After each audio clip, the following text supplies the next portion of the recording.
Hello everyone, welcome back to this class. एक बार सभी लोग ऑडियो और वीडियो कंफर्म करेंगे। Am I properly audible and visible? एक बार सभी लोग ऑडियो और वीडियो कंफर्म कर दीजिए। Am I properly audible and visible?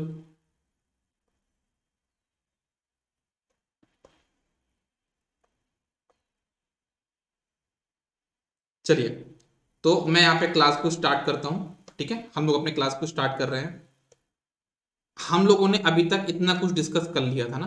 अभी तक हम लोगों ने कंट्रोल सिस्टम के बारे में इतना कुछ डिस्कशन कर लिया था। अब अपनी कहानी को थोड़ा और आगे बढ़ाते हैं और कुछ नई चीजें और देखते हैं। ठीक है। अच्छा, एक चीज मैंने आपको बताई थी, जो सेंसिटिविटी है ना, मतलब एस एम जी की वैल्यू मैंने आपको बता दी है ना, कि आपका एस एम जी की वैल्यू क्या होगी, वो मैंने आपको बता दिया। बट कहीं ना कहीं आपके दिमाग में क्वेश्चन बन रहा होगा कि सर एस एम एच की वैल्यू क्या होगी। मतलब ये कि आपका sensitivity with respect to feedback, उसकी वैल्यू कितनी होगी। उसके बारे में तो हमने डिस्कशन किया ही नहीं, तो उसके बारे में छोटा सा डिस्कशन कर लेते हैं। क्या बोला मैंने यहाँ पे? Sensitivity of M with respect to H. ये आपका कितना हो जाएगा अगर हम इसको सॉल्व करेंगे? दोनों बताया था ना, दोनों साथ में देते तो आपको कंफ्यूजन ना हो। पहला बात होता है आपके पास एस एम जी, इसकी वैल्यू होती है कितना? Del M upon M divided by del G upon G. इसको सॉल्व करने पे हमारे पास आया था आंसर कितना? इसको सॉल्व करने पे हमारे पास जो आंसर आया था वह था 1/1 + GH।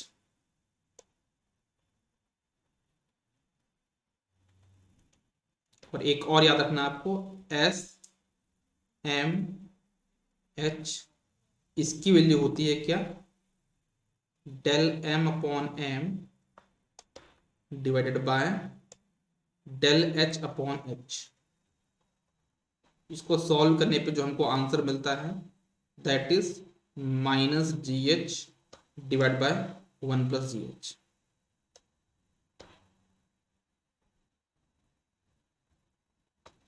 ठीक है, तो ये दो चीजें भी आपको ध्यान में रखनी होगी।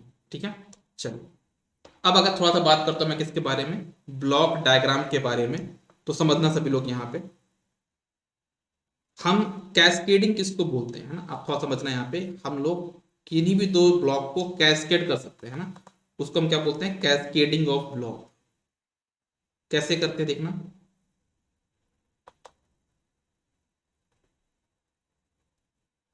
कैस्केडिंग करना किसको बोलते हैं वो आप लोग समझना। जैसे मान लीजिए सभी लोग, मेरे पास एक बॉक्स है, दैट इज माई बॉक्स। एक मेरे पास बॉक्स है ये। ठीक है, थोड़ा अच्छे से बनाता हूँ, क्लियर दिखाई दे आप लोगों को। ठीक है, इस बॉक्स की वैल्यू है जीवन। ठीक है, इस बॉक्स की क्या वैल्यू है? जीवन। और इसमें आपने इनपुट दिया होगा, मान लो कुछ आर, इसका कुछ आउटपुट आएगा। ठीक है, इसके आउटपुट को दूसरे बॉक्स में आप दे दो, उसको हम बोलते हैं आपका कैस्केड। मतलब पहले वाले का आउटपुट दूसरे वाले के लिए इनपुट का काम करता है, उसको हम बोलते हैं कैस्केडिंग। जीवन G2। तो इसका जो इक्वलेंट होगा ना, यहाँ पे आपका आउटपुट आएगा C। इसका जो इक्वलेंट होगा वो हमेशा होता है कितना? G1 × G2। ये इनका हो जाएगा इक्वलेंट। समझ में आई बात? है ना, ये बात आप लोग ध्यान देना कि ये क्या हो जाएगा आपका, इनका इक्वलेंट हो जाएगा। जब कभी कैस्केड में होते हैं दो ब्लॉक, तो आप डायरेक्टली उनको क्या कर देते हैं? मल्टीप्लाई कर देते हैं।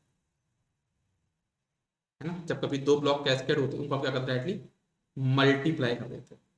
ठीक है, ओके। अगर कभी दोनों पैरेलल में रहे तो क्या करते हैं? अगर दोनों ब्लॉक आपके पैरेलल में रहे तो उनको क्या करते हैं? डायरेक्टली ऐड कर देते हैं। कैसे? मैं बना के दिखाता हूँ। पैरेलल कॉम्बिनेशन किसको बोलते हैं?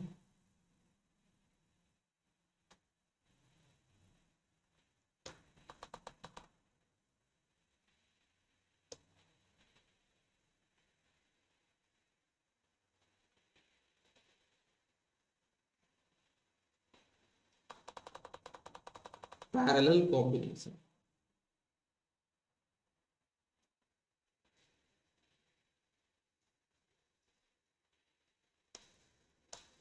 पैरेलल कॉम्बिनेशन में क्या होता है, जैसे मान लीजिए आपके पास एक ब्लॉक है ये G1, ठीक है, और एक दूसरा ब्लॉक ये है। डायरेक्शन बड़ा इंपॉर्टेंट है, आप समझना सब लोग है ना। जैसे आपने इसको इनपुट दिया कुछ, ये आपका ब्लॉक का नाम देता हूं मैं, G1 है, G2 है, ठीक है। आपने यहाँ पे इनपुट दिया R इस पे, और वही इनपुट आपने ऐसे दे दिया है, तो डायरेक्शन देखना पड़ेगा। ये डायरेक्शन थोड़ा बड़ा बनाओ क्योंकि इंपॉर्टेंट है डायरेक्शन यहाँ पे। और यहाँ पे आपने लगा दिया एक समर। जब दो चीजों को आपको जोड़ना तो आपको सम करना पड़ता है ना, तो समर लगाए हमने दो चीजों को जोड़ने के लिए। ये ऐसे यहाँ पे ऐसे आ गया, यहाँ से आ गया, ऐसे जोड़ दिया। डायरेक्शन बहुत इंपॉर्टेंट है, इसको हम बोलते हैं आपका पैरेलल कॉम्बिनेशन। दोनों जगह क्या है, प्लस प्लस है ना, यहाँ पे भी प्लस है और यहाँ पे भी प्लस है। इसको हम बोलते हैं पैरेलल कॉम्बिनेशन, और इनका जो इक्विवेलेंट होगा वो कितना होगा, डायरेक्टली आपको ऐड कर देना है, ठीक है ना। तो क्या हो जाएगा आपका G1 प्लस G2 हो जाएगा। समझ में आई बात, समझ में आई बात। इसका जो इक्विवेलेंट होगा that will be your G1 plus G2।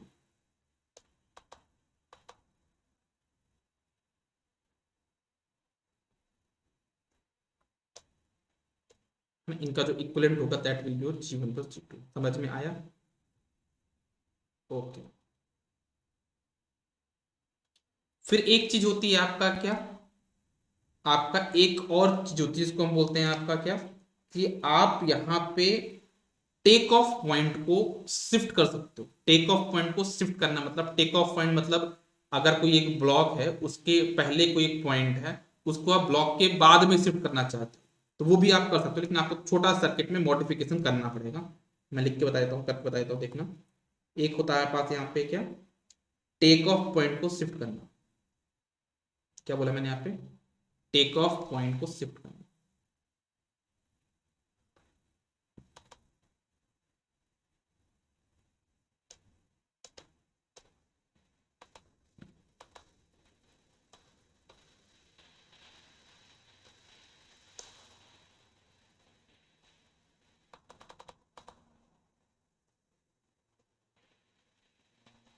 Take off point को शिफ्ट करना। कैसे शिफ्ट करूंगा देखना, कैसे शिफ्ट करूंगा, सबको बड़े आराम से समझना है, बड़े तरीके से देखना आप इसको कैसे हमें काम करते हैं। टेक ऑफ पॉइंट को कैसे शिफ्ट करते हैं, जैसे मान लीजिए मेरे पास एक ब्लॉक है, यहाँ पे बना के दिखाता हूँ, this is your block G1, ये लिखता हूँ G, this is your block G, ठीक है। और यहाँ पे एक कोई पॉइंट है, यहाँ से आपने इनपुट निकाला एक कुछ ऐसा, मतलब ब्लॉक के पहले एक पॉइंट आपने यहाँ पे बनाया, इसको मतलब टेक ऑफ पॉइंट। अब आप ये चाहते हो कि ये पॉइंट यहाँ से न होके जो जी के पहले और जी के बाद से हो जाए, तो उसके लिए क्या करना होगा, बहुत ही सिंपल रूल है, देखना। आप यहाँ पे क्या करेंगे, आप ऐसा कुछ करेंगे, सबसे पहले तो आप ये ब्लॉक बना लेंगे जी वाला। सबसे पहले तो आप जी वाला ब्लॉक बना लेंगे, जैसे मैंने बना के दिखाया आपको, देखो ये जी वाला ब्लॉक तो यहाँ पे बन गया।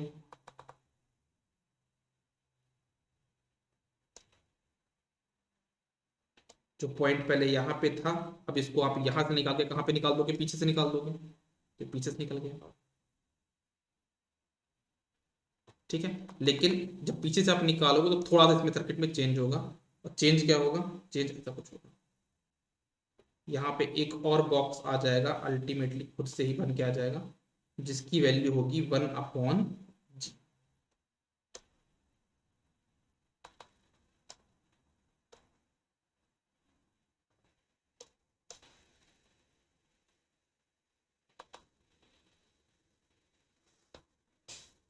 1/G, ये इसकी वैल्यू हो जाएगी, ठीक है। इसको हम बोलते हैं टेक ऑफ पॉइंट को शिफ्ट करना। अगर हम पहले से बाद में तो 1/G करेंगे, और अगर बाद से पहले की तरफ आते हैं तो वो सिर्फ G हो जाएगा। वो भी मैं करके बता देता हूँ, ज्यादा दिक्कत की बात नहीं है, ठीक है। जैसे मान लो मेरे पास ब्लॉक G था, ये ऐसा था, और मेरे पास यहाँ पे एक टेक ऑफ पॉइंट ये था, ठीक है। इसको मैं यहाँ पे पिक कर रहा था ऐसे, ठीक है। अब मैं चाहता हूं कि जो चीज यहां से पिक की गई है वो यहां से लेके पहले पिक हो, पहले से हम इसको न लें, तो उसको हम कैसे कर सकते हैं, ये बहुत आसान हो जाएगा हमारे लिए। सबसे पहले तो हम अपना ब्लॉक बना लेंगे, तो मैंने ये ब्लॉक बना लिया, ये देखना आप, दिस इज माई ब्लॉक जी। ठीक है, और क्या करना है मुझे, जो चीज मैं पहले से बाद में उठाता मुझे पहले से उठाना है, ये मैंने पहले से उठा लिया, लेकिन इस बार यहाँ पे वैल्यू क्या हो जाएगी, एक नया बॉक्स आ जाएगा और उस बॉक्स की वैल्यू होगी जी। कितना सिंपल है, पहले था 1/g तो हो जाएगा जी। मैं आपको बस इसलिए बता रहा हूँ कि आपको दोनों याद नहीं करने, सिर्फ एक याद करना है ना, एक याद हो तो दूसरा आप अल्टीमेटली खुद ही कर लेंगे। ठीक है, तो उसका अपोजिट होता है। तो ये हो गया टेक ऑफ पॉइंट। हम समिंग पॉइंट को भी आगे पीछे कर सकते हैं। तो समिंग पॉइंट को कैसे करना है, एक मैं वो भी करके दिखा देता हूँ समिंग पॉइंट के लिए। जस्ट इसका उल्टा, जैसे इसमें आप पहले से बाद में गए हो तो 1/g हुआ है, तो उसमें जब पहले से बाद में हो तो वहां पे जी होगा, है ना, 1/g ना होगा, क्या होगा, जी होगा। मैं भी वो भी करके दिखा देता हूँ, समिंग पॉइंट को शिफ्ट करना।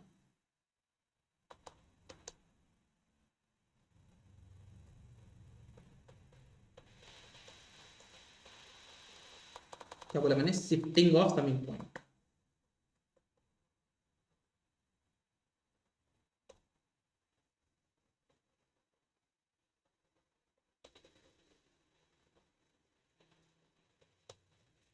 ठीक है ना, समिंग पॉइंट को शिफ्ट करना अपन को देखना।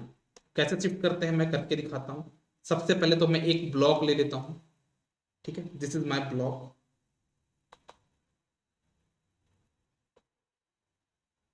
इस ब्लॉक की वैल्यू है मान लीजिए क्या, जी। ठीक है, और इसके पहले मेरे पास है एक समिंग पॉइंट, ये है मेरे पास एक यहाँ पे समिंग पॉइंट।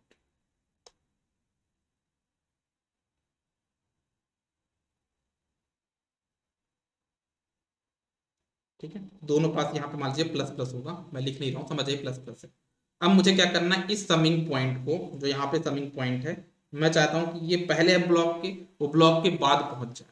तो मैं कर सकता हूँ, बस मुझे क्या करना होगा कि 1/g का एक नया टर्म मुझे यहाँ पे जोड़ना होगा। जैसे मान लो यहाँ पे आपके पास इनपुट था, मैं लिख के बताता हूँ, आर था, यहाँ पे एफ था इनपुट, मान लीजिए ऐसा एफ बना लिया मैंने। अब मुझे यहाँ पे क्या करना होगा, बड़ा इंटरेस्टिंग तरीके से देखना आप सभी लोग, बहुत ही सिंपल है। क्या करूंगा देखना, सबसे पहले तो मैं ब्लॉक बनाऊंगा, तो ये मेरे पास ब्लॉक बन गया।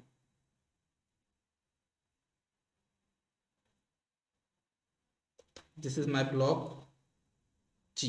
समिंग पॉइंट को बाद में लेके जाना है तो बाद में लेके ले जाओ, कोई दिक्कत की बात नहीं है। तो मैं समिंग पॉइंट को बाद में ले जा रहा हूँ ना, इसको मैं समिंग पॉइंट को, जहाँ पे आपने प्लस माइनस लिखा होगा समझ जाना समिंग पॉइंट। ठीक है, ये समिंग पॉइंट को बाद में ले आया। बस मुझे करना क्या होगा यहाँ पे, बताओ जरा। मुझे यहाँ पे एक, जैसे एफ इनपुट था, तो यहाँ पे मुझे क्या करना पड़ेगा, एक नया बॉक्स इंसर्ट करना पड़ेगा, दैट्स इट।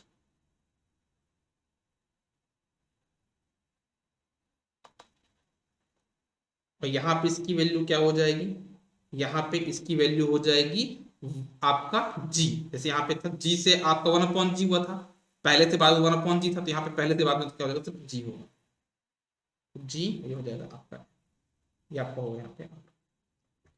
ठीक है ना, इसको हम बोलते हैं समिंग पॉइंट को शिफ्ट करना। समझ में आई बात, मैंने आपको दो तीन चीजें बताई यहाँ पे कि आप समिंग पॉइंट को कैसे शिफ्ट कर सकते हैं, है ना। चलिए, एक चीज और होती है, एक चीज और होती है, वो क्या होता है, वो भी मैं आपको बताता हूँ। Equivalent of summing point, equivalent of summing point, उसको भी देख लो, ये क्या होता है, ये कौन सी बला है, ये कौन सी चीज है, आप उसको भी देख लीजिए। क्या बोला मैंने आपका, इक्वलेंट ऑफ समिंग पॉइंट, समझिएगा यहाँ पे।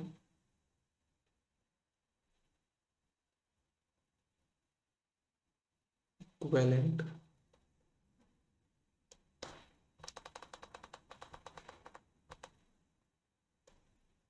Equivalent of summing point.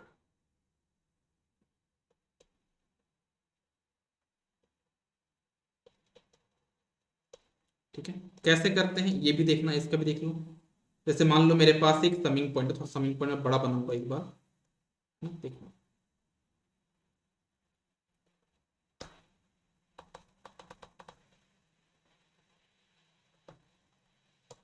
जैसे मान लीजिए मेरे पास ये समिंग पॉइंट बनाया मैंने, ठीक है, यहाँ पे मान लीजिए लिखा है आपका प्लस यहाँ पे लिखा माइनस, यहाँ पे लिखा है प्लस, यहाँ पे लिखा है प्लस। ठीक है, यहाँ पे इनपुट लेता हूँ मैं आपको,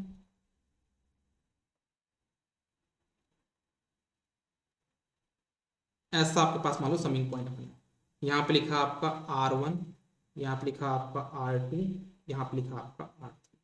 तो इस चीज को आप एक सिंगल समिंग पॉइंट से रिप्लेस कर सकते हो, इसको आप एक सिंगल समिंग पॉइंट से रिप्लेस कर सकते हो, ये कहने का मतलब है। कैसे रिप्लेस कर सकते हो मैं बताता हूँ। जैसे आपने समिंग पॉइंट बना लिया यहाँ पे, ठीक है, आपने समिंग पॉइंट बना लिया मैंने समिंग पॉइंट। देखो यहाँ पे क्या है, R1 और R3 में प्लस है और R2 में निगेटिव है, तो आप इसको ऐसा बना सकते हो, ये आपका हो गया R1, ये हो गया आपके पास यहाँ पे R2, ये आपको हो जाएगा यहाँ पे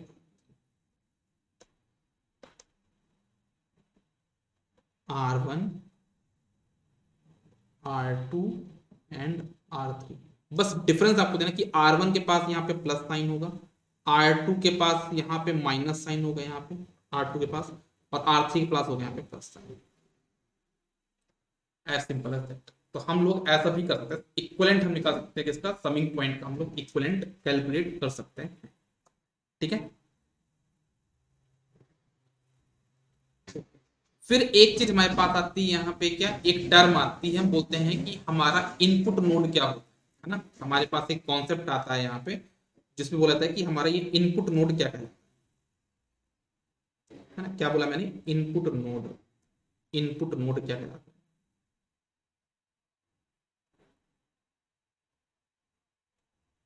इनपुट नोड हम उसको बोलते हैं जिसमें सिर्फ और सिर्फ आपके पास क्या होंगी, आउट गोइंग ब्रांचेस, मतलब जहां से चीजें निकल रही होंगी उसको हम बोलते हैं आपका क्या, इनपुट नोड। क्या बोला मैंने, इनपुट नोड किसको बोला जाता है, ओनली आउट गोइंग ब्रांचेस, जिस भी नोड पे सिर्फ आपकी आउट गोइंग ब्रांचेस होंगी उसको हम बोलते हैं input node, only out going branches, only out going रहेगा उसको हम क्या बोलते हैं, आपका इनपुट नोड। फिर बात आती है कि सर हमारा आउटपुट नोड किसको बोलते हैं, आउटपुट नोड। आउटपुट नोड उसको बोला जाता है इसमें सिर्फ क्या हो कि आपके पास इनकमिंग हो। आउटपुट नोड किसको बोला जाता है, तो क्या बोलोगे, आउटपुट नोड हम उसको बोलते हैं जिसमें सिर्फ और सिर्फ क्या होंगी, आपकी इनकमिंग ब्रांचेस होंगी, ओनली इनकमिंग ब्रांचेस, है ना। इसको हम बोलते हैं आपका आउटपुट नोड। इनपुट नोड इसमें सिर्फ आपके आउटगोइंग ब्रांचेस हो, इनपुट नोड हो गया। जिसमें सिर्फ आपकी इनकमिंग ब्रांचेस हो उसको हम बोलते हैं आउटपुट नोड। फिर एक आता है आपके पास फॉरवर्ड पाथ नाम की एक चीज आती है। क्या बोला मैंने, यहाँ पे एक नया टर्म आता है फॉरवर्ड पाथ, वो भी देखते हैं।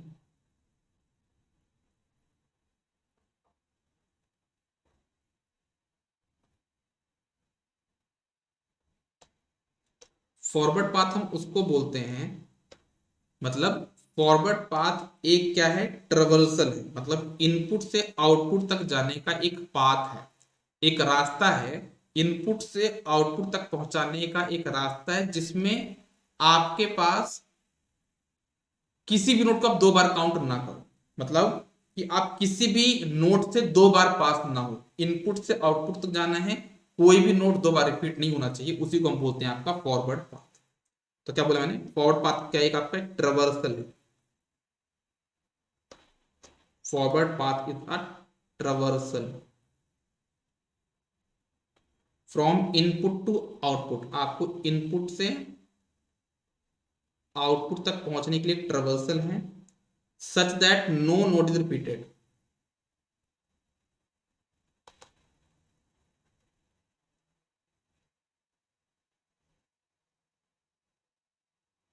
such that no node is repeated twice।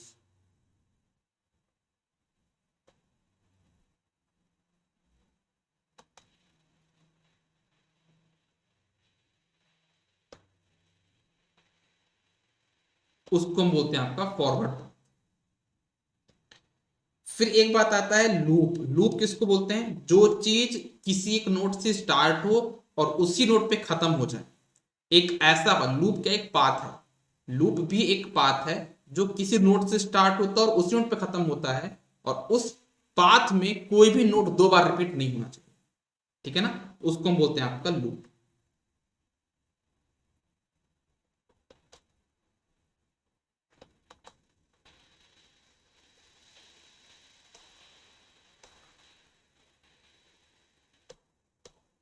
क्या बोला मैंने इसको, ये भी आपका एक तरह से क्या है, क्लोज्ड पाथ है, एक क्लोज्ड लूप है ना, लूप क्या है आपका क्लोज्ड पाथ है। कैसा क्लोज्ड पाथ, जो कि आपका स्टार्ट और एंड एक ही नोड पे होता है। क्या बोला मैंने, start and end at same node,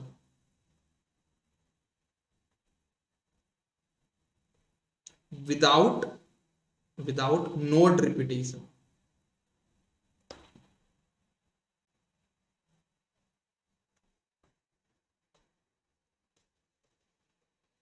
without node repetition, उसको हम बोलते हैं आपका क्या, लूप। ठीक है, ओके। फिर एक चीज आती है आपके पास यहां पे, मेसन गेन फॉर्मूला। क्या था हमारे पास यहां पे,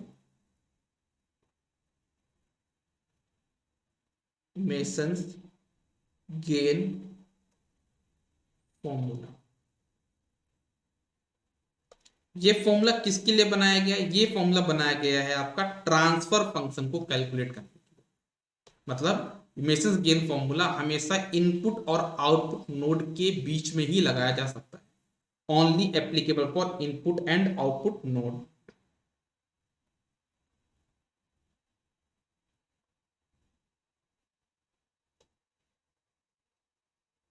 only applicable for input and output node.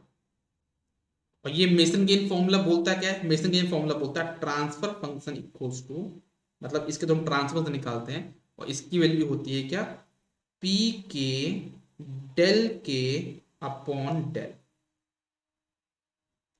ये होता है इसका फॉर्मूला। पीके यहां पे जो लिखा है ना, पीके यहाँ का forward path, number of forward path, PK यहाँ पे क्या है, नंबर ऑफ फॉरवर्ड पाथ।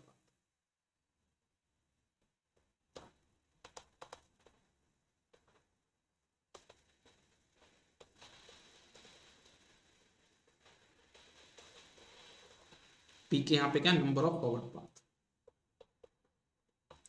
ठीक है, डेल्टा के आपके पास यहाँ पे क्या है, डेल्टा यहाँ पे क्या है, डेल्टा आपके पास है यहाँ पे, जिसको वैल्यू मैं यहाँ पे लिख के बताऊंगा अभी।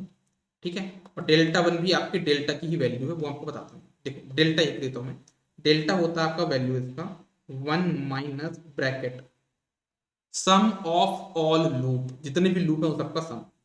क्या बोला मैंने आपका सम, वन माइनस, यहाँ पे तो ज्यादा बेटर रहेगा यार, यहाँ पे कंजस्टेड हो जाएगा जल्दी, यहाँ पे देता हूँ, ठीक है ना। डेल्टा क्या होता है आपके पास, डेल्टा होता है आपका one minus sum of all loop, sum of all loop, जितने भी लूप है सभी का लूप का sum, sum of all loop. फिर होता है प्लस, फिर यहां पे आता है क्या, फिर यहां पे आता है आपके पास sum of gain product of two non touching loop, sum of gain of two non touching loop. एक क्वेश्चन में करके बताऊंगा, उस पर बता दो टू नॉन टचिंग लूप भी क्या होते हैं। फिर यहां पे आएगा माइनस में three non touching loop plus four non touching loop, ऐसा करके ये सीरीज आगे बढ़ती जाएगी। लेकिन आपको घबराना नहीं, क्योंकि आगे जो क्वेश्चन हम लोग सॉल्व करेंगे ना, आज तक हिस्ट्री में इतने क्वेश्चन रिपीट हुए हैं, उनमें थ्री नॉन टचिंग लूप के बाद कोई फोर नॉन टचिंग क्वेश्चन नहीं बना है। ठीक है, तो मैंने आपको यहाँ पे ये भी बता दिया। ठीक है, ओके। अब बात करते हैं कि ये डेल्टा वन और डेल्टा टू क्या है। डेल्टा वन की वैल्यू क्या है,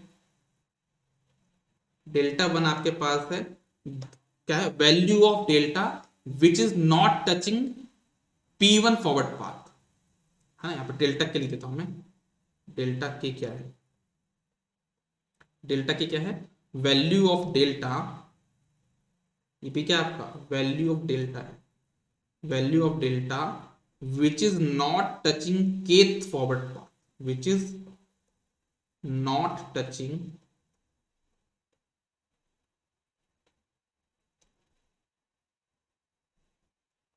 kth फॉरवर्ड पाथ।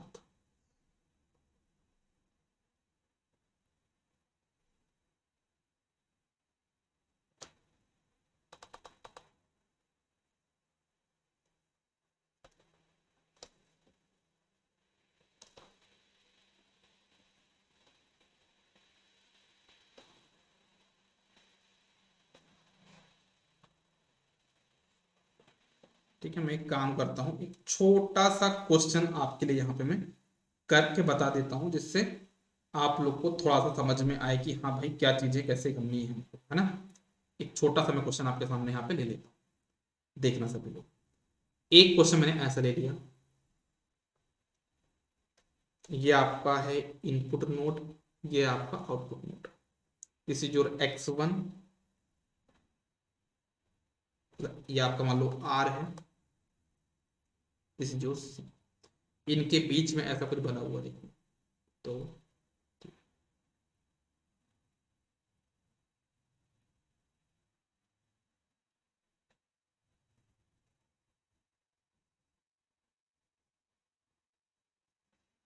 ठीक है, मैं इनकी वैल्यू भी लिख देता हूँ ना, तो आपको ज़्यादा समझ में आएगा। यहाँ पे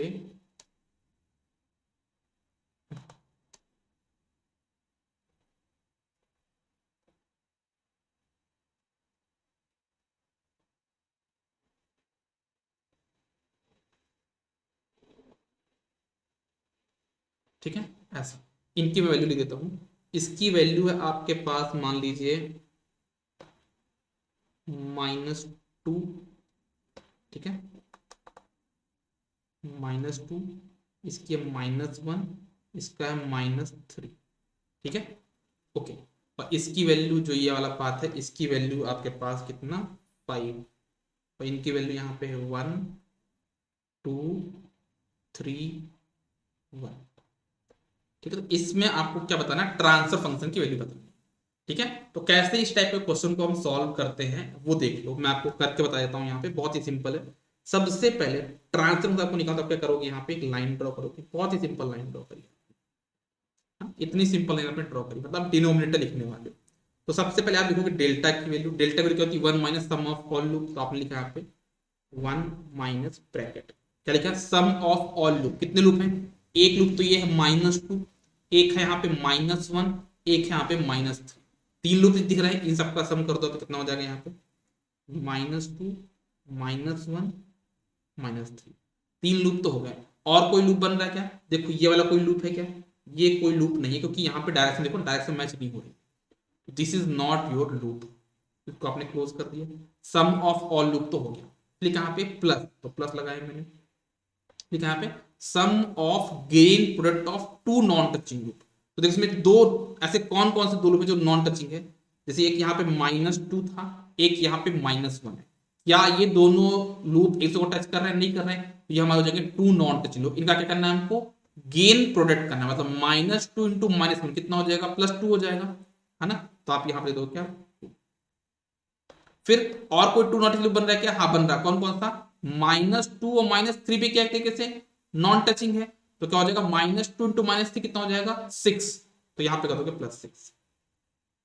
और भी कोई टू नॉन टचिंग लूप बन रहा है क्या, हाँ, कौन कौन सा, -1 और -3 भी आपका टू नॉन टचिंग लूप कहला जाएगा, क्योंकि दोनों आपस में शेयर ही नहीं कर रहे हैं दूसरे को, तो क्या हो जाएगा आपके पास, ये +3 भी यहाँ पे काउंट हो जाएगा, +3 ये हो गया। फिर लिखा माइनस, तो माइनस लगाया मैंने, देखा इसमें कोई तीन लूप ऐसे जो आपस में टच नहीं कर रहे हैं, तो हाँ -2 -1 -3 ये तीनों आपस में टच नहीं करते, इन तीनों को मल्टीप्लाई कितना हो जाएगा, -6, यहाँ पे -6 आ जाएगा। हाँ, अब बताओ कोई फोर नॉन टचिंग लूप है क्या, तो ऐसे कोई भी चार लूप नहीं है मेरे पास जो कि नॉन टचिंग हो, तो अब मेरे पास यहाँ पे कहानी खत्म हो जाएगी। ये मैंने क्या लिख लिया, यहाँ पे डेल्टा की वैल्यू लिख ली, है ना। अब मैं आता हूँ अपने फॉरवर्ड पाथ ऊपर वाले न्यूमरेटर पे, न्यूमरेटर में क्या रहेगा, पीके इंटू डेल के, तो पीके क्या है पहला, कि हमारा पहला फॉरवर्ड पाथ, है ना, तो हमारा पहला फॉरवर्ड पाथ कौन सा बनता है, यहाँ पे सी से चले जाओ, 1 2 3 1, है ना। तो ये हमारा पहला फॉरवर्ड पाथ है, और दूसरा फॉरवर्ड पाथ है क्या, 1 फिर 5 से चले जाएंगे, दूसरा फॉरवर्ड पाथ ये है। तो पहला वाला जो फॉरवर्ड पाथ है उसमें देखा जाए तो 1 into 2 2, 2 into 3 6, 6 into 1 6, तो 6 हो गया। ये पहला हो गया, पीके की मतलब P1 की वैल्यू हो गई, यहाँ पे मैंने क्या प्लस, बीच में यहाँ पे डेल्टा वन की वैल्यू क्या होगी अभी लिखा नहीं मैंने, इस खाली स्पेस छोड़ दिया। अब आता हूं मैं P2 की वैल्यू, P2 वैल्यू क्या हो जाएगी, 1 into 5 कितना हो जाएगा, 5 हो जाएगा, और यहाँ पे मैंने डेल्टा टू की वैल्यू छोड़ दी। अब यहाँ पे डेल्टा वन की वैल्यू क्या होगी, देखो आप जब ये वाला फॉरवर्ड पाथ बनाया 1 2 3 1, तो क्या ये आपके सारे लूप को टच नहीं कर रहा है क्या, या आपके सारे लूप को टच कर रहा है, तो इसकी वैल्यू हो जाएगी यहाँ पे 1। लेकिन अगर देखो 5 वाले में ये आपका फॉरवर्ड पाथ है 1, ये 5 ऐसा क्या, तो जब आप चेक करोगे तो 1 तो नहीं हो रहा टच, ये तो फॉर्मूले में है, -2 टच हो गया, है ना, -1 टच नहीं कर रहा, -3 1 टच कर गया, 2 टच कर गया, 6 टच कर गया, 3 टच कर, सब कुछ टच कर गया, क्या नहीं टच कर रहा, 1 और -1। अगर आप ये वाला फॉरवर्ड पाथ लोगे ना, तो ये भी टच कर गया, ये भी टच कर रहा है, सिर्फ ये वाला टच नहीं कर रहा, तो क्या हो जाएगा 1 माइनस ऑफ -1। तो आपके पास ये तो हो गया था 1, ये हो जाएगा कितना, 1 माइनस ऑफ कितना हो जाएगा, -4। अब इसको पूरा सॉल्व करो, आंसर आ जाएगा। ऐसे क्वेश्चन को सॉल्व करते हैं, एक स्टेप में जाता है, कितना हो जाएगा, 6 5 11। क्वेश्चन मैंने खुद से बनाया था, आंसर नहीं पता कितना होगा, 11 डिवाइड बाय करके देख लूँ, 3 1 4, 3 2 5 1 6 1 7, 7 2 9, 6 15, 3 18, 18 6 24। कैलकुलेशन आप लोग चेक कर लेना, 11/24 मैंने जिस हिसाब से सॉल्व किया इसका आंसर इतना कुछ हो जाए, 11/24। ठीक है।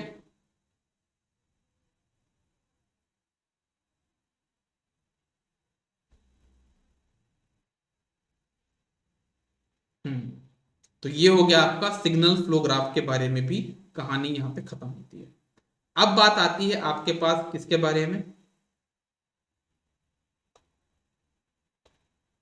अब बात आती है आपके पास किसके बारे में, थोड़ा सा स्टेबिलिटी के बारे में थोड़ा सा हम लोग बात करते हैं, है ना। ठीक है, तो हम लोग थोड़ा बात करते हैं स्टेबिलिटी, मतलब हम लोग बात करते हैं अल्टीमेटली किसके बारे में, एक छोटा सा कॉन्सेप्ट बनता है जिसको बोलते हैं स्टेबिलिटी। मतलब हम लोग कौन सी स्टेबिलिटी पढ़ने वाले हैं यहाँ पे, बीबो स्टेबिलिटी, मतलब बाउंडेड इनपुट बाउंडेड आउटपुट, है ना। हम लोग यहाँ पे क्या पढ़ने वाले, स्टेबिलिटी। तो कौन सी स्टेबिलिटी पढ़ते हैं हम लोग यहाँ पे, बीबो स्टेबिलिटी। बीबो स्टेबिलिटी मतलब क्या, bounded input bounded output stability, BIBO, BIBO।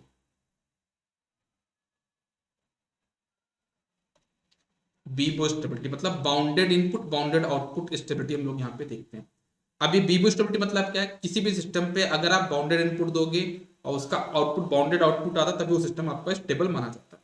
ठीक है, यही होता है ना। अब बीबो मतलब बाउंडेड मतलब क्या होता है, समझो पहले, बाउंडेड इनपुट का मतलब क्या होता है, सबसे पहले तो आप ये समझो।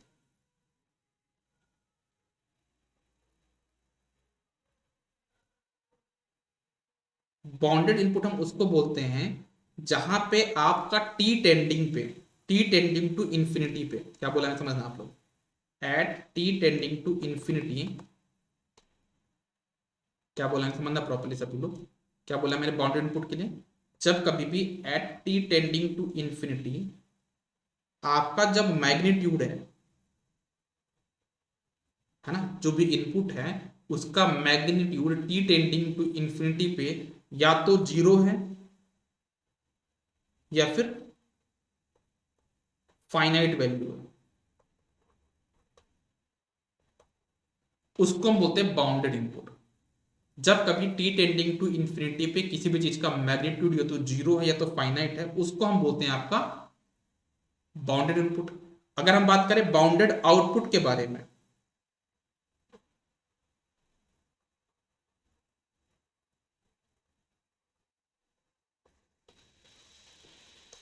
अगर हम बाउंडेड आउटपुट के बारे में बात करें तो ये क्या होगा, ये हमारा होता है कि at T tending to infinity, अगर हमारा magnitude at T tending to infinity, अगर हमारा मैग्नीट्यूड, सॉरी अनबाउंडेड की बात कर रहा था मैं, यहाँ पे क्या लिख दिया मैंने, बाउंडेड आउटपुट भी ऐसे ही होगा ना, बाउंडेड आउटपुट भी ऐसे ही होगा। टी टेंडिंग टू इंफिनिटी पे अगर वैल्यू फाइनाइट आ रही है तो उसको आप क्या बोलोगे, ठीक है फिर से आ गया ये तो, ठीक है। अब बात करो मैं किसके बारे में, यहाँ पे इनपुट हटा देता हूँ ना, ज्यादा बेटर। बाउंडेड का मतलब बताया मैंने आपको, ठीक है, बाउंडेड का मतलब बताया, ठीक है। बाउंडेड इनपुट चाहे आउटपुट, दोनों कंडीशन यही है। टी टेंडिंग टू इन्फिनिटी पे मैग्नीट्यूड अगर जीरो है या फाइनाइट है तो वो बाउंडेड है। और अनबाउंडेड मतलब क्या, अगर वो टी टेंडिंग टू इन्फिनिटी पे उसकी वैल्यू इन्फिनाइट है, मैग्नीट्यूड की वैल्यू, तो उसको हम क्या बोलेंगे, आपका अनबाउंडेड। तो उसको भी लिख लो,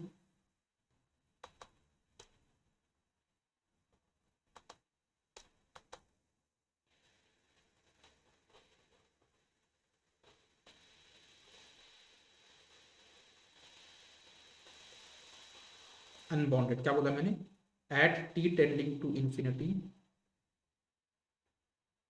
मैग्नीट्यूड आपका क्या है, इंफिनिटी है, तो उसको हम बोलते हैं आपका क्या, अनबाउंडेड।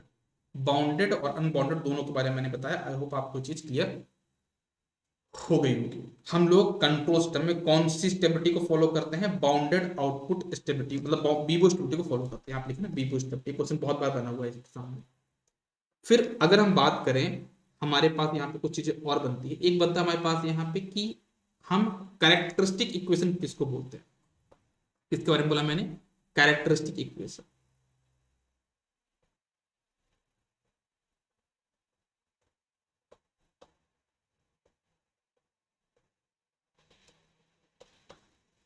कैरेक्टरिस्टिक इक्वेशन किसको बोलते हैं, जब कभी भी, जब कभी भी क्या होता है आपके पास, जब कभी भी आप one plus G is equal to zero कर दोगे, उसको हम बोलते हैं characteristic equation. One plus G is equal to zero कर दोगे, उसी को हम बोलते हैं आपके क्या, कैरेक्टरिस्टिक इक्वेशन। ये बात ध्यान रखना, है ना। This is your called CE equation, short form में बोलते हैं इसको सीई इक्वेशन। और इसको जब जीरो से इक्वेट कर दोगे तो जो एस इक्वल टू रूट्स आते हैं उसी को हम बोलते हैं पोल। एस इक्वल जो भी पॉइंट्स आते हैं उसी को हम क्या बोलते हैं, आपके पोल्स बोलते हैं ना। मतलब अगर आपके सिस्टम को स्टेबल बनाना है तो सीई इक्वेशन के जो रूट्स हैं वो लेफ्ट हैंड साइड में होने चाहिए, मतलब निगेटिव रूट्स आने चाहिए।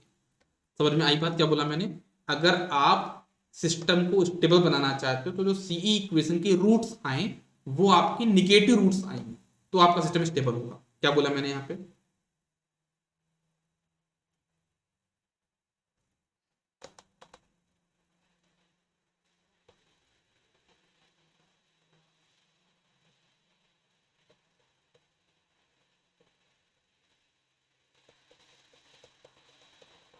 फॉर स्टेबिलिटी क्या बोला मैंने, स्टेबिलिटी के लिए जो रूट्स हैं वो क्या हों,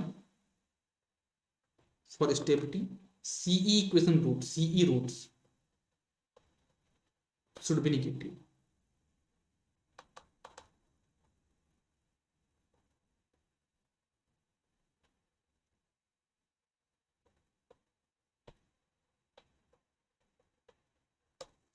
ठीक है, ओके, बहुत बढ़िया। एक चीज होती है जो आपको समझना होगा, बहुत ही इंपॉर्टेंट है कि, एक बहुत ही इंपॉर्टेंट चीज मैं बोलूंगा, कोई भी जो सिस्टम है ना, तो अगर हमको उसकी स्टेबिलिटी के बारे में बताना हो कि वो स्टेबल, देखो कोई भी सिस्टम की तीन कंडीशन हो सकती है, या तो वो स्टेबल होगा, या तो वो जस्ट स्टेबल होगा, या फिर वो आपका क्या होगा, अनस्टेबल होगा, है ना। जैसे पता है कि अगर सारे के सारे रूट्स लेफ्ट में है तो वो होगा आपका क्या, स्टेबल। अगर एक भी रूट बीच में आ गया, ओरिजिन पे आ गया, तो वो आपका जस्ट स्टेबल हो गया। और अगर एक भी रूट राइट हैंड साइड में चला गया तो आपका हो जाएगा अनस्टेबल। तो तीन कंडीशन होती हैं, stable, unstable and just stable, ठीक है। तो अब मैं आपको ये बोलना चाह रहा हूँ कि स्टेबिलिटी के लिए, है ना, अगर हमको सी इक्वेशन को देख के इसको बताना है स्टेबिलिटी, तो कुछ कंडीशन है, कुछ कंडीशंस हैं, उन कंडीशंस को हम देखते हैं क्या होंगे, समझना सभी लोग, है ना। नेसेसरी कंडीशन को हम बोलते हैं क्या, necessary condition of stability. Necessary condition जरूरी कंडीशंस हैं बट सफिशिएंट नहीं है।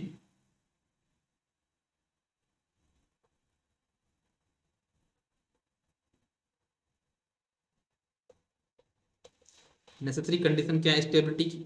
पहली जो कंडीशन है कि आपके सीई इक्वेशन में कोई भी कोफिशिएंट मिसिंग नहीं होना चाहिए for system to be stable. अगर आपको सिस्टम को स्टेबल बनाना है तो जो सीई इक्वेशन है उसमें कोई भी मिसिंग कोफिशिएंट नहीं होना चाहिए, है ना।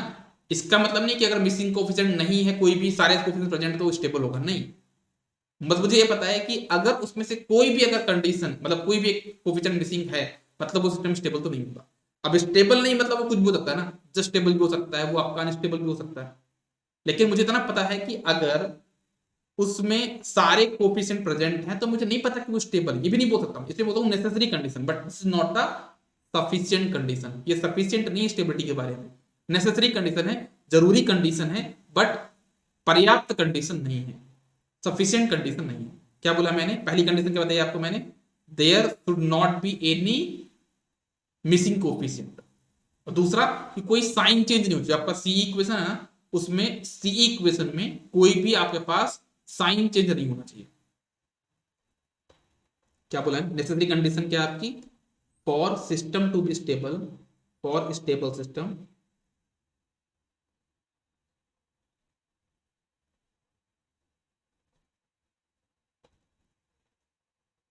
आपके स्टेबल सिस्टम के लिए क्या बोला मैंने, for stable system in CE equation, in CE equation क्या क्या बोला मैंने, समझना था लोग। पहली चीज मैंने आपकी बोली है क्या, नो मिसिंग कोफिशिएंट, और दूसरा नो साइन चेंज।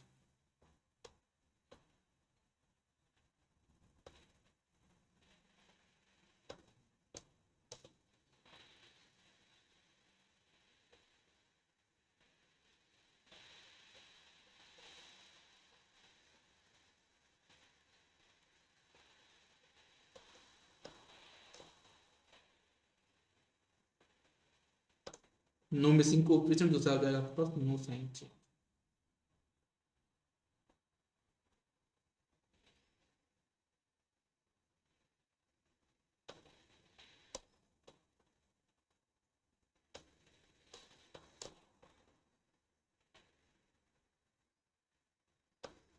ठीक है, ओके। तो ये चीज हो गई आपकी नेसेसरी कंडीशन के बारे में। तो सर हमारे पास सफिशिएंट कंडीशन कौन सी कहलाएगी, तो क्या बोलोगे, राउथ हर्बिट्स क्राइटेरिया जो होता है ना, this is your necessary and sufficient condition. जो आपका आर एच क्राइटेरिया होगा वो आपका सफिशिएंट कंडीशन कहलाता है। लेकिन जो नेसेसरी कंडीशन वो सिर्फ दो हैं, कि मिसिंग कोफिशिएंट ना हो, कोई साइन चेंज ना हो, तो उसको हम बोलते हैं आपके क्या, नेसेसरी कंडीशन। लेकिन हमारी जो सफिशिएंट कंडीशन होगी that is R H criteria, Routh Hurwitz criteria is a sufficient condition. तो कोई पूछेगा अगर आपसे तो क्या बोलोगे, हमारी सफिशिएंट कंडीशन क्या, तो क्या बोलोगे, are H criteria.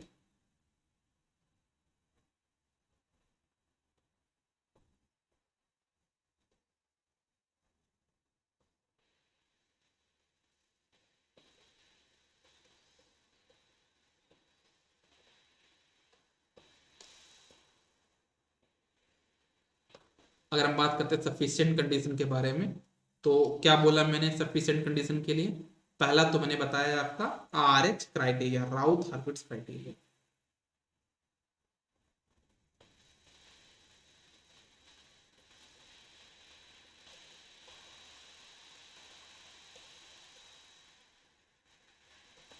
Routh Hurwitz criteria is your sufficient condition.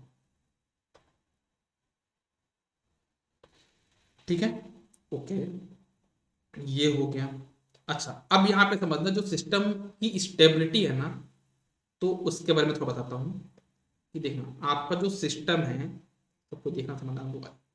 अच्छा पॉइंट बताऊंगा आपको, बहुत इंटरेस्टिंग चीज बताऊंगा। जो मेरा सिस्टम है उस वो क्या क्या हो सकता है, वो मेरे पास क्या क्या हो सकता है वो मैं आपको बताने वाला हूँ।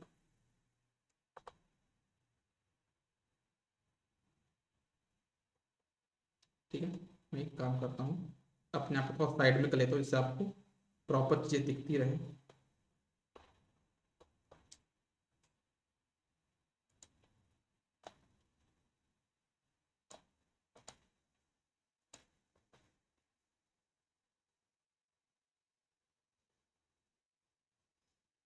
हम्म, तो क्या बोला मैंने सिस्टम के बारे में। हमारे पास जो सिस्टम है ना, वो क्या क्या हो सकता है। पहला तो वो हो सकता है आपका अनस्टेबल। हमारा सिस्टम यहाँ पे क्या हो सकता है, अनस्टेबल।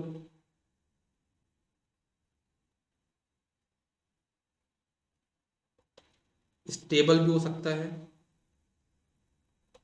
और वो जस्ट स्टेबल भी हो सकता है। लेकिन अगर मैं इसमें से बात करता हूं किसकी, स्टेबिलिटी की, तो स्टेबिलिटी को भी मैं तीन तरीके से डिफाइन कर सकता हूँ। अगर मैं चाहूं तो स्टेबिलिटी को भी मैं यहाँ पे तीन तरीके से डिफाइन कर सकता हूँ। जैसे एक होता है मेरे पास यहाँ पे क्या, एब्सोल्यूट स्टेबल।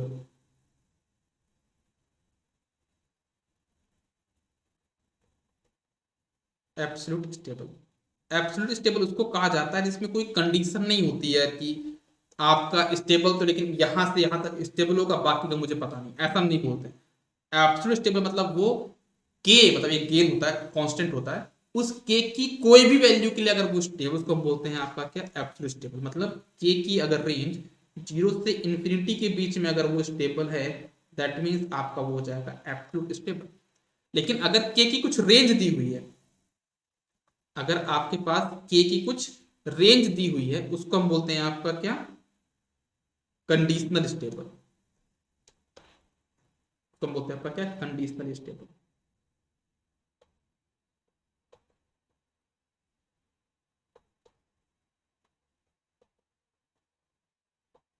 ठीक है, तो कंडीशनली स्टेबल के बारे में अगर बात करी जाए, तो इसमें क्या होता है, के की कुछ रेंज होती है कि भाई के की वैल्यू जीरो से लेकर 20 के बीच स्टेबल होगा, उसको हम बोलते हैं कंडीशनली स्टेबल। जैसे लिखा के इक्वल टू जीरो से लेकर 20 या 30, कुछ भी लिखा है, मतलब के की वैल्यू जीरो से 30 तक तो आपका स्टेबल है, उसके आगे जाके वो अनस्टेबल हो जाएगा, उसको हम बोलते हैं आपका कंडीशनली स्टेबल सिस्टम। और एक होता है आपके पास जिसको हम बोलते हैं आपका relative stability system, relative stable. Relative stability को आप ऐसे समझ लीजिए, मान लीजिए आपके पास दो सिस्टम है ना, दोनों ही स्टेबल है, दोनों ही आपके सामने स्टेबल हैं, लेकिन उनमें से ज्यादा स्टेबल कौन है, मतलब डिग्री ऑफ स्टेबिलिटी के बारे में बात करते हैं। रिलेटिव स्टेबिलिटी में हम किसके बारे में बात करते हैं, डिग्री ऑफ स्टेबिलिटी। ठीक है ना, इसमें हम किसके बारे में बात करेंगे, that will be your degree of stability.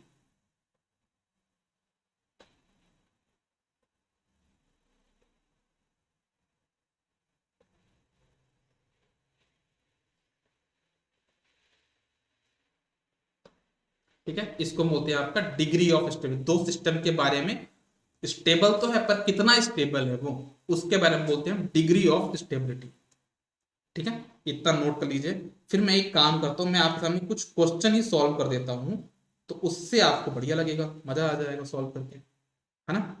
मतलब आपका आर एस क्राइटेरिया हमको आज कंप्लीट करना है, तो वो हमारा टारगेट है। फिर कल से स्टार्ट करेंगे टाइम डोमेन, रूट लोकस और फ्रीक्वेंसी रिस्पॉन्स, कल का टारगेट होगा।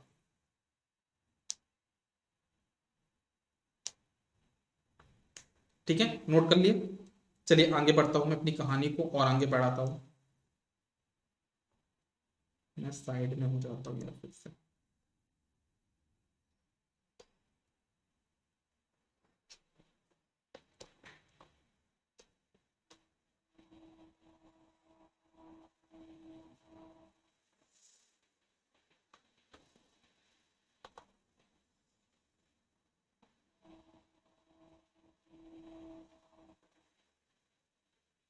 ठीक है, चलिए अब मैं एक क्वेश्चन लेता हूं, आप लोग बताते जाना यहाँ पे।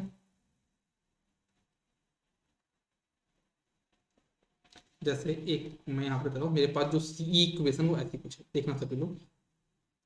मेरे पास एक सीई इक्वेशन लिखी हुई है ऐसी कुछ।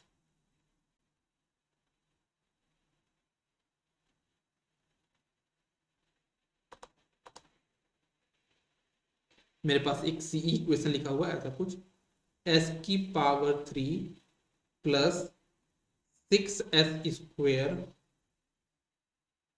Plus 11s+6 equal to 0। This is your CE equation. और आपको इसकी स्टेबिलिटी के बारे में बात करनी है, तो कैसे क्वेश्चन को सॉल्व किया जाता है वो मैं आपको यहाँ पे बताऊंगा। सबसे पहले क्या करेंगे, इसका हायर टर्म क्या की पावर थी, तो आप यहाँ पे लिख देंगे एस की पावर 3, एस की पावर 2, एस की पावर 1, एस की पावर 0।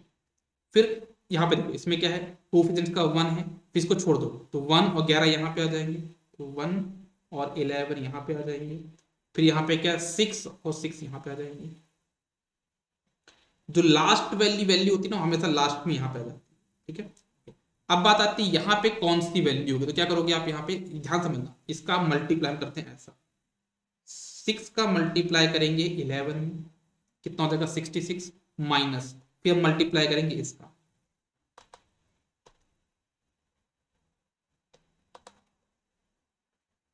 इन दोनों का आपस में मल्टीप्लाई करेंगे और फिर इसको माइनस कर देंगे, है ना। इसको हम क्या करेंगे, माइनस करेंगे, तो कितना हो जाएगा 6 × 11 66 -6 डिवाइड बाय 6, तो यहाँ पे हो जाएगा कितना, आपके पास क्या लिखा मैंने 66 -6 डिवाइड बाय दिस वैल्यू 6। ऐसे हम लोग राउथ स्ट्रेटेजी बनाते हैं, है ना। तो यहाँ पे कितना आ जाएगा सॉल्व करने पे, ये आ जाएगा आपका 10। इसको जब सॉल्व करेंगे कितना आ जाएगा पास, यहाँ पे वैल्यू आ जाएगी 10। This will be your 10। तो अगर हमारा जो फर्स्ट कॉलम है, ना, ये हमारा स्टेबिलिटी के बारे में बताता है। ये क्या है, 1 6 10 6। अगर हम पूछे इसमें कितने साइन चेंज हैं, तो इसमें एक भी साइन चेंज नहीं है। जब साइन चेंज नहीं है मतलब इसमें एक भी रूट इसके राइट हैंड में नहीं जा रहे, मतलब जितना हमारा फर्स्ट कॉलम में जितने भी साइन चेंज होते हैं उतने रूट्स हमारे राइट हैंड में जाते हैं। तो इसमें तो एक भी साइन चेंज नहीं है, जब एक भी साइन चेंज नहीं है तो इसके एक भी रूट्स आपके राइट हैंड में नहीं गए होंगे, तो आपका सिस्टम क्या हो जाएगा, यहाँ पे स्टेबल हो जाएगा। तो एक चीज मैंने आपको यहाँ पे और बताई, नंबर ऑफ साइन चेंज क्या बताता है आपका,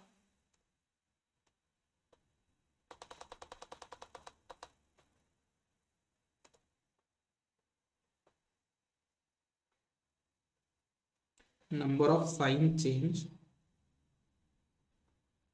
इन first column represents number of right hand poles,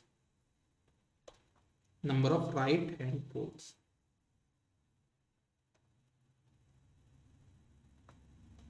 ठीक है, तो ये चीज भी एक बड़ी इंटरेस्टिंग चीज थी, बड़ा इंपॉर्टेंट चीज थी, वो भी मैंने आपको बता दिया। जो साइन चेंज है वो क्या इंडिकेट करता है भाई, वो बताता है कि कितने रूट्स आपके राइट साइड में गए। तो अगर मैं बात करूं इस क्वेश्चन की, जो मैंने यहाँ पे क्वेश्चन सॉल्व किया, इस क्वेश्चन के लिए मेरे पास जो टोटल रूट्स थे, टोटल रूट्स देखिए यहाँ पे लेता हूं, मेरे पास जो टोटल रूट्स थे, टोटल कितने थे, 3। कितने रूट्स, मेरे पास टोटल 3 रूट्स थे। उनमें से राइट हैंड साइड में कितने हैं, राइट हैंड साइड में कितने हैं, 0। तो लेफ्ट हैंड साइड में कितने होंगे, 3। हाँ, तो मेरा सिस्टम यहाँ पे क्या होगा, स्टेबल होगा।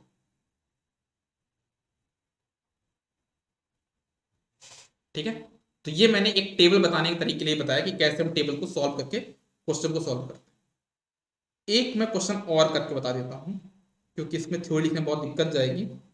आँख में क्या होगा, कचरा चला गया, आँख में कचरा चला गया मेरे।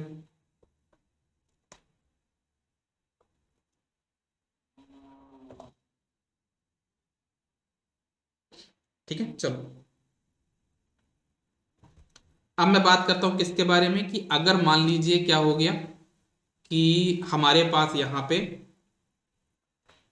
एक और मैं सीई इक्वेशन लेता हूं, देखना, और उसका बताता हूं। मेरे पास जो सीई इक्वेशन है वो ऐसा कुछ है,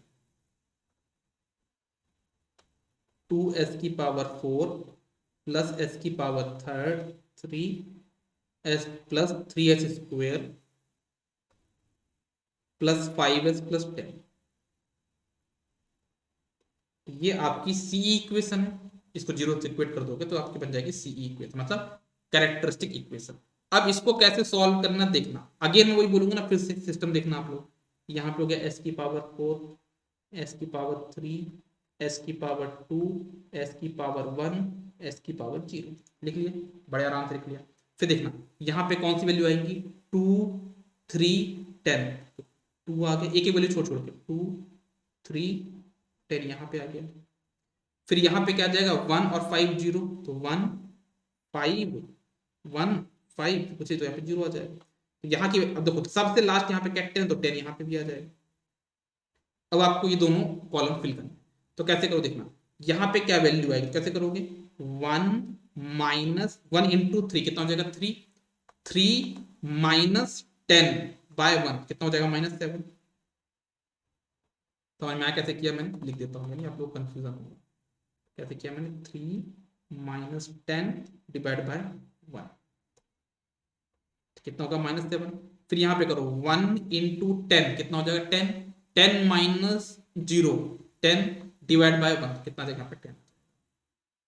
तो यहाँ पे वैल्यू क्या आएगी, -7, है ना, मतलब एक निगेटिव वैल्यू तो आ चुकी है, मतलब साइन चेंज आ चुका। अब यहाँ पे कैसे करोगे, क्या करोगे, -7 इंटू 5 कितना, -7 इंटू 5 हो जाएगा आपका -35 इंटू -10, मतलब -35 -10 हो जाएगा -45, -45 बाय -7 हो जाएगा कितना,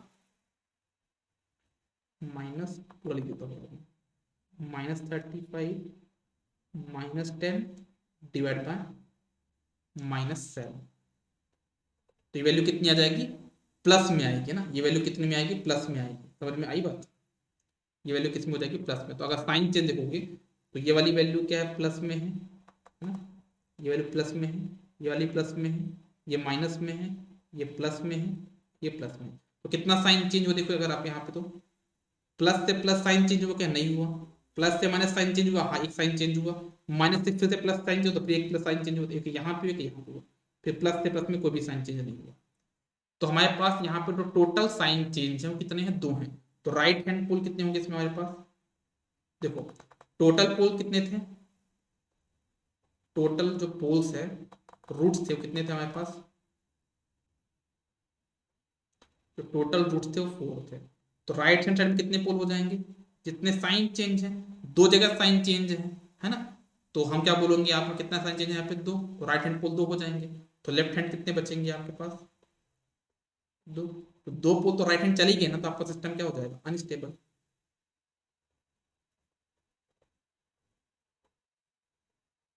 जो आपका सिस्टम होगा वो यहाँ पे क्या हो जाएगा आपका, वो अनस्टेबल हो जाएगा। ठीक है, तो ये मैंने आपको सीई इक्वेशन के बारे में यहाँ पे बताया। कभी कभी क्या होता है कि जब क्वेश्चन को सॉल्व करते हैं ना, तो हमारे फर्स्ट कॉलम में कहीं पे 0 आ जाता है ना, तो उस केस को हमको कैसे डील करना है, उस 0 को हम क्या कर लेंगे, एक एप्सिलॉन वैल्यू लेके सॉल्व कर लेंगे। ठीक है ना, एप्सिलॉन मतलब एक 0 प्लस वैल्यू लेके सॉल्व कर लेंगे, 0.01 0.001 कुछ भी वैल्यू आप मान के सॉल्व कर लोगे। तो हमारे जब RS क्राइटेरियन सॉल्व करते हैं तो कुछ डिफिकल्टी आती है, 2 डिफिकल्टी आती है, उन 2 डिफिकल्टी के बारे में डिस्कस करते हैं हम लोग।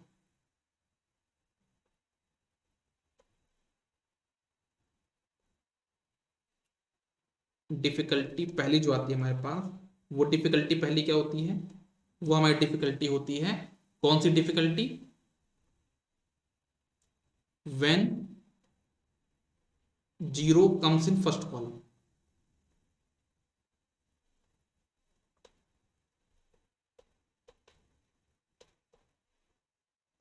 तो उस केस में क्या करते हैं, उसको रिप्लेस 0 बाय एप्सिलॉन। एप्सिलॉन यहाँ पे क्या है आपका, 0 प्लस वैल्यू है ना, एप्सिलॉन यहाँ पे क्या है, 0 प्लस वैल्यू आप मान के सॉल्व करें, 0 प्लस मतलब 0.01 कुछ भी मान के सॉल्व करें ना, वो हो जाएगा आपका पहला चीज। दूसरी डिफिकल्टी आती है, कभी कभी हमारी पूरी की पूरी रो 0 हो जाती है, उसको हम बोलते हैं आपका क्या, सिमेट्रिकल रूट्स की वजह से होता है। वो किसकी वजह से होता है, सिमेट्रिकल रूट्स की वजह से होता है, मतलब कि अगर हमारे एस प्लेन में 2 रूट्स इधर 2 रूट्स इधर, मतलब सिमेट्री आ गई, तो वहां पे क्या होगा, रो ऑफ जीरो अकर्स होते हैं, मतलब एक हमारा राउथ रॉबिन्स क्राइटेरिया में पूरी की पूरी एक रो जीरो हो जाती है, उसको बोलते हैं रो ऑफ जीरो का अपीयर होना। ठीक है, तो लिखना आप लोग डिफिकल्टी 2।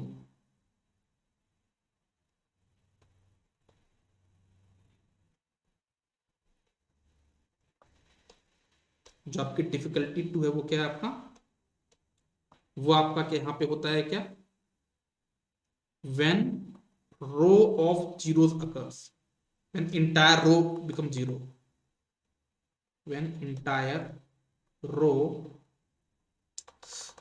नहीं बोलेंगे, when row of zeros occurs, मतलब किसी भी एक रो के सारे एलिमेंट अगर जीरो हो जाए तो उसको हम बोलते हैं आपका दूसरी डिफिकल्टी। और ये किसकी वजह से होता है, ड्यू टू सिमेट्रिकल रूट्स, ये भी लिखा है, क्वेश्चन बहुत बार बन चुका है। इट हैपन्स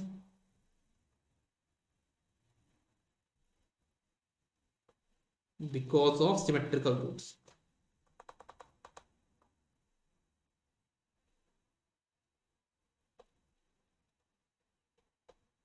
है ना। तो ऐसा डिफिकल्टी क्यों होता है, सिमेट्रिकल रूट्स की वजह से ऐसी डिफिकल्टी देखने को मिलती है। ठीक है, ओके। और इसका सोल्यूशन क्या है, इस क्वेश्चन को सोल्यूशन करने का मैं एक तरीका बता देता हूं। मैं क्या करता हूँ, क्वेश्चन सॉल्व करा देता हूँ, आपको ज्यादा बेटर रहेगा, है ना, क्योंकि ऐसे आप लोग समझ नहीं पाओगे, क्वेश्चन थोड़ा डिफिकल्ट बनते हैं इस टाइप के। तो इसका सोल्यूशन क्या करने, हम लोग यहाँ पे क्या करते हैं, ऑक्सिलरी इक्वेशन वगैरह निकालते हैं। क्या मैं लिख देता हूँ यहाँ पे, मैं यहाँ पे क्या निकालता हूँ, ऑक्सिलरी इक्वेशन का यूज करता हूँ, ऑक्सिलरी इक्वेशन इज यूज्ड, है ना। इसको लिखने से ज्यादा अच्छा होगा मैं एक क्वेश्चन सॉल्व करा दूं, तो डिफिकल्टी 2 भी हो जाएगा, आपका एक क्वेश्चन भी कहला जाएगा और उसका सोल्यूशन भी समझ में आएगा कि क्या करना अगर आपके पास अभी कभी हुआ तो देखना, एक मैं क्वेश्चन लेता हूँ आपके पास, ऐसा कुछ क्वेश्चन है आपके पास, सी इक्वेशन है, एस की पावर 5 प्लस एस की पावर 4 प्लस एस की पावर 3 प्लस एस की पावर 2 प्लस एस की पावर 1 प्लस 1 इक्वल टू 0। ये आपके सामने सी इक्वेशन आ गई है, इसको आपको सॉल्व करके देखना है। तो कैसे करोगे मैं सॉल्व करके बताऊँ। सबसे पहले क्या लिखूंगा आप यहाँ पे, एस की पावर 5, एस की पावर 4, एस की पावर 3, एस की पावर 2, एस की पावर 1, एस की पावर 0। फिर एक एक वैल्यू छोड़ देना, तो कितना हो जाएगा, 1 1 1, यहाँ पे देखो 1 1 1, फिर इसमें भी 1 1 1, तो 1 1 1। जब इसको सॉल्व करते हो जाएगा 1 इंटू 1 1 माइनस 1 जीरो बाय 1, तो कितना जाएगा, जीरो आ जाएगा, यहाँ पे भी जीरो आ जाएगा और यहाँ पे भी जीरो। तो हमारे पास यहाँ पे रो ऑफ जीरोस हैपन हो गया, अगर हो चुका है, जो कि डिफिकल्टी नंबर 2 थी। तो इस केस में हम लोग क्या करते हैं, तो अगर पूछू इसमें से रो ऑफ जीरोस कौन सी, तो क्या बोलोगे आप यहाँ पे, अगर ऐसे पूछू मैं आपसे रो ऑफ जीरोस कौन सा, तो क्या बोलोगे, एस की पावर 3, एस की पावर 3 रो आपके क्या यहाँ पे रो ऑफ जीरो है। तो इसके जस्ट ऊपर वाली, मतलब एस की पावर 2, सॉरी एस की पावर 4 जो रो होगी ना, उसको हम बोलते हैं रो ऑफ ऑक्सिलरी इक्वेशन। क्या बोला मैंने यहाँ पे, रो ऑफ ऑक्सिलरी इक्वेशन। कैसे करना है रो ऑफ ऑक्सिलरी इक्वेशन, कैसे बताओगे, आपका रो ऑफ जीरो के जस्ट ऊपर वाली, जैसे रो ऑफ जीरो के आपके पास एस की पावर 3 थी यहाँ पे, इसके जस्ट ऊपर वाली क्या कहलाती है आपकी, रो ऑफ ऑक्सिलरी इक्वेशन। तो क्या बन जाएगा आपके पास, आपकी जो ऑक्सिलरी इक्वेशन बन जाएगी, that is equal to S की पावर 4 प्लस एस की पावर 2, एक गैप करना आपको, एस की पावर 4 एस की पावर 2 प्लस 1, एस की पावर 4 प्लस एस की पावर 2 प्लस 1, ये आपकी ऑक्सिलरी इक्वेशन हो गई। अब आप इसको डिफरेंशिएट कर दो, कितना हो जाएगा, D by D S of auxiliary equation, D by D S of auxiliary equation निकाल दोगे, कितना हो जाएगा पास यहाँ पे, 4s cube plus 2s plus 0। अब आप क्या करोगे, जहां जहां पे जीरो आया था ना, इनको कट कर दोगे, जीरो को, इसको हटा दो, इसको हटा दो, इसको हटा दो, इनकी एक वैल्यू क्या आ जाएगी, 4 2 0। अब फिर से आप इसको कंटिन्यू कर दोगे, जब कंटिन्यू करोगे तो कितना आंसर आएगा, मैं लिख देता हूँ यहाँ पे, जब पूरा सॉल्व करोगे कितना आ जाएगा, यहाँ पे 1/2 आएगा, यहाँ पे 1 आएगा, यहाँ पे -6 आएगा और यहाँ पे आपके पास आएगा 1। ठीक है, तो इतना आ गया। अब आपको बताना है कि सिस्टम स्टेबल है कि अनस्टेबल है, कितने रूट्स कहाँ पे कैसे हैं। तो बड़ा इंटरेस्टिंग चीज आपको यहाँ पे करना होता है, वो मैं बताता हूँ आपको। यहाँ पे एक दो पार्ट में सेक्शन को डिवाइड करना होगा, ऐसा है ना। एक क्वेश्चन में सारे कॉन्सेप्ट में बता दूंगा आपको, है ना। क्या हो गया रे बाबा। हाँ, तो इधर आप लिखोगे क्या, रो ऑफ, मतलब इधर लिखना आपको लिखना ए रूट्स, ठीक है ना। ये देखना आप ए, ये देखना अपना सी, ठीक है। एक एक क्वेश्चन समझ जाओगे सारी कहानी। सबसे पहले तो पता ना आपको, इधर ए इक्वेशन के रूट्स लिखना है ना। तो आप बताओ यहाँ पे ए इक्वेशन के रूट्स क्या है, तो क्या बोलोगे। ए इक्वेशन के रूट्स यहाँ पे क्या है तो क्या बोलोगे। इस क्वेश्चन में ए इक्वेशन के जो रूट्स हैं वो कितने हैं। ए इक्वेशन के जो रूट्स हैं वो है आपके पास रो ऑफ ए कितना 4, तो ए आपके हो जाएंगे 4। जो ए रूट्स आप कितने 4 है। अब बताओ कि आपके पास राइट हैंड पोल कितने हैं इन ए, मतलब आपको एस की पावर 4 से नीचे आके देखना है। एस की पावर 4 से नीचे आके देखना कितने साइन चेंज है, 2 साइन चेंज है। तो राइट हैंड पोल कितने होंगे, 2 होंगे। तो लेफ्ट हैंड पोल कितने होंगे, लेफ्ट हैंड पोल भी आपके कितने बराबर होंगे, हमेशा राइट हैंड पोल के बराबर होंगे इन ए, जो कि सिमेट्रिकल रूट्स हैं। तो राइट में अगर 2 है तो लेफ्ट में कितने होंगे, 2 होंगे।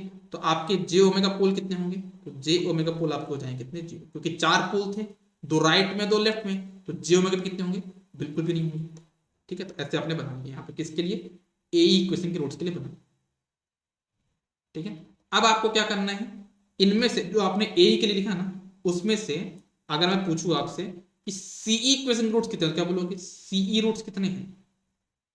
तो सीई रूट्स बोलो कितने क्वेश्चन में थे, 5, तो 5 थे। जे ओमेगा पोल कितने, तो सेम टू सेम कॉपी कर देना आपको जे ओमेगा पोल। जे ओमेगा जो पोल्स हैं वो कितने आपको सेम कॉपी देते हैं, 0 थे यहाँ पे, तो यहाँ पे कितने हो जाएंगे, 0। अब देखो पूरे इक्वेशन को देखो कितने साइन चेंजेस में है। तो पूरे इक्वेशन में यहाँ पे सिर्फ 2 साइन चेंज है, प्लस से माइनस, माइनस से प्लस। तो यहाँ पे जो साइन चेंज थे 2 थे, तो राइट हैंड पोल कितने होंगे आपके पास, 2 होंगे। तो लेफ्ट हैंड पोल कितने हो जाएंगे आपके पास, 5 पोल थे, 2 राइट हैंड में है, जी ओमेगा पे कोई भी पोल नहीं है, तो लेफ्ट हैंड कितने होंगे, 3 पोल। तो ये हमारी होती है क्या, टोटल सफिशिएंट कंडीशन। तो ये जो सिस्टम होगा मेरे पास, ये स्टेबल है, अनस्टेबल है कि जस्ट स्टेबल है। आप देखो 2 रूट्स आपके कहां पे गए हैं, आपके 2 रूट्स गए हैं राइट हैंड साइड में। दैट मीन्स ये जो सिस्टम है ना, वो आपका अनस्टेबल सिस्टम है।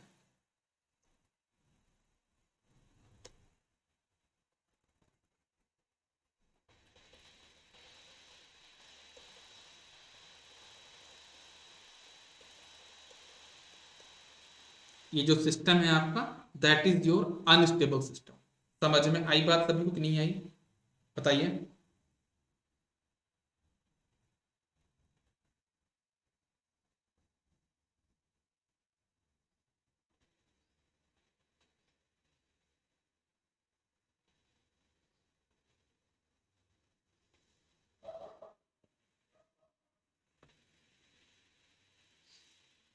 ठीक है, चलो। तो ये आपका ऑलमोस्ट खत्म होता है यहाँ पे क्या,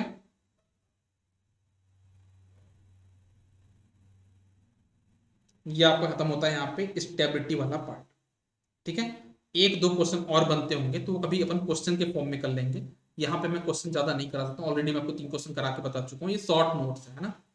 तो एक कॉन्सेप्ट बच रहा है यहाँ पे, कौन सा, फ्रीक्वेंसी ऑफ ऑसिलेशंस, है ना। तो वो मैं आपको एक क्वेश्चन के फॉर्म में करा दूंगा। उसमें कुछ भी नहीं करना है हमको, जो ऑक्सिलरी इक्वेशन की रूट्स है ना, उसमें हमको k इक्वल टू मार्जिन, मतलब पहले हमको उसको मार्जिनली स्टेबल बनाना पड़ता है। फ्रीक्वेंसी ऑफ ऑसिलेशन कब करते हैं, जब हमारा सिस्टम क्या होगा, मार्जिनल स्टेबल। तो अनस्टेबल, इसको तो हम बता ही नहीं सकते, है ना। लेकिन हम उसका बता सकते हैं कि जब कोई सिस्टम जस्ट स्टेबल होगा ना, तो हम बता सकते हैं कि अगर वो जस्ट स्टेबल है तो हम क्या करेंगे, उसको मार्जिनल स्टेबल बना के के इक्वल टू, उसको मार्जिनल स्टेबल बना के हम क्या कर देंगे, फ्रीक्वेंसी ऑफ ऑसिलेशन की वैल्यू निकाल सकते हैं। तो वो जब क्वेश्चन आएगा तो मैं उसमें आपके थ्रू करा दूंगा, या फिर मुझे क्वेश्चन आसान सा मिल जाएगा तो मैं यहीं पे करा दूंगा।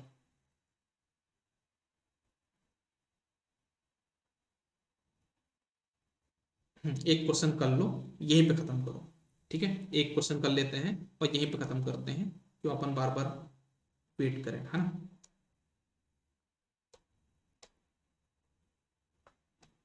एक बार में ही कहानी खत्म क्या करूँगी, सही है, एक बार में। कहाँ क्वेश्चन का पता नहीं कब नंबर आएगा, क्वेश्चन भी सॉल्व कर लेंगे, क्या दिक्कत है। 3 क्वेश्चन सॉल्व करा चुका हूँ ऑलरेडी, शॉर्ट नोट के अंदर 3 क्वेश्चन सॉल्व हो गया, बताओ। चौथा क्वेश्चन एक और मैं लिख देता हूँ आपके पास, देखना क्वेश्चन आपके पास ऐसा कुछ है, s⁻³ प्लस s⁻² प्लस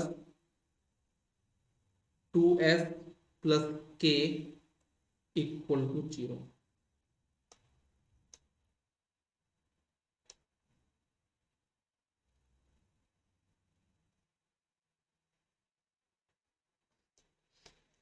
यहाँ पे आपके पास क्या है, s⁻³, यहाँ पे s⁻², s⁻1, s⁻0, ठीक है। वैल्यू पुट कर तो कितना आ जाएगा 1, यहाँ पे आ जाएगा 2, यहाँ पे आ जाएगा 1, यहाँ पे आ जाएगा k, यहाँ पे आ जाएगा k, यहाँ पे आ जाएगा कितना आपके पास 2 माइनस k। तो अगर आपको सिस्टम को स्टेबल बनाना है तो k की क्या रेंज होगी, k की वैल्यू 0 से लेके 2 के बीच होनी चाहिए, क्योंकि 2 से ज्यादा होती वैल्यू निगेटिव हो जाएगी, फिर तो निगेटिव नहीं बनाना। तो k की वैल्यू 0 से 2 के बीच में होनी चाहिए,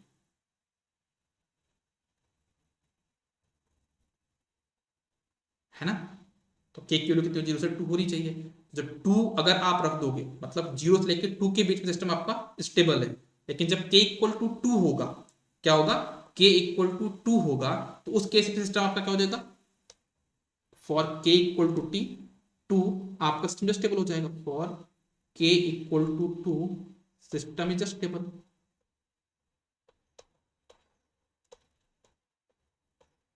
तो आपके पास यहाँ पे जो इक्वेशन बनेगी क्या बनेगी, s² plus k equal to 0, s² plus k equal to 0। तो यहाँ पे k इक्वल टू पुट करो तो कितना हो जाएगा, s² प्लस 2 इक्वल टू 0। तो आपका जो s इक्वल टू कितना आ जाएगा यहाँ पे, प्लस माइनस j√2 इतनी आएगा ना, है ना। तो अगर आप इसको कंपेयर करोगे किससे, प्लस माइनस जे ओमेगा एन, प्लस माइनस जे ओमेगा एन से कंपेयर करेंगे तो ओमेगा एन हमारा कितना आ गया यहाँ पे √2। This is our frequency, angular frequency of oscillation, ये हमारा आंसर आ गया, फ्रीक्वेंसी ऑफ ऑसिलेशन की वैल्यू। लेकिन अगर आपको फ्रीक्वेंसी बताना, फ्रीक्वेंसी ऑफ ऑसिलेशन, तो आप बताओगे यहाँ पे क्या क्या होता है, 2πf होता है ओमेगा की वैल्यू, 2πf इक्वल टू √2, तो आपका f हो जाएगा यहाँ पे √2/2π। तो ये हो गया आपके पास फ्रीक्वेंसी ऑफ ऑसिलेशन। तो ये कौन सा भी मैंने आपको बता दिया यहाँ पे, है ना। ये आपको क्या है, कौन सी फ्रीक्वेंसी है, फ्रीक्वेंसी ऑफ ऑसिलेशंस। तो आज हम लोगों ने ऑलमोस्ट 3 से 4 चैप्टर हमने यहाँ पे पढ़ लिए। कौन कौन सा चैप्टर, सबसे पहले तो मैंने आपको बताया लाप्लास ट्रांसफॉर्म के बारे में, बेसिक्स के बारे में, ब्लॉक डायग्राम के बारे में, आपका जो सिग्नल फ्लो ग्राफ उसके बारे में, फिर स्टेबिलिटी के बारे में। तो ऑलमोस्ट हमने 3 से 4 चैप्टर पढ़ लिए हैं, है ना। ऑलमोस्ट ये मान के चले कि 30% या 45% तक हमने कंट्रोल सिस्टम पढ़ लिया। इसके बाद वाला पार्ट बहुत आसान है, इसका हम पढ़ेंगे क्या, आपका टाइम रिस्पॉन्स, ठीक है, और रूट ओकस। तो 2 चीजें हो जाएंगी, तो हमारा ऑलमोस्ट 60% हो चुका है। बोडे प्लॉट पढ़ लेंगे, मतलब हमारा क्या बोलते हैं, फ्रीक्वेंसी रिस्पॉन्स पढ़ लेंगे, तो ऑलमोस्ट सब कुछ हो गया। फ्रीक्वेंसी रिस्पॉन्स वाला जाएगा आपका सिर्फ क्या, कंपनसेटर कंट्रोलर, जो कि सिर्फ एक चार्ट बनता है, उसको याद करना बस, हो गया। फिर बचता है आपका स्टेट स्पेस, जो कि शायद से बहुत सारे जेईई एग्जाम में तो है भी नहीं, ठीक है। तो ये अपनी कहानी कल तक खत्म हो जाएगी। आज के लिए बस इतना ही, बहुत बहुत धन्यवाद, मिलते हैं कल की क्लास में। Good day, take care, bye bye, all the best.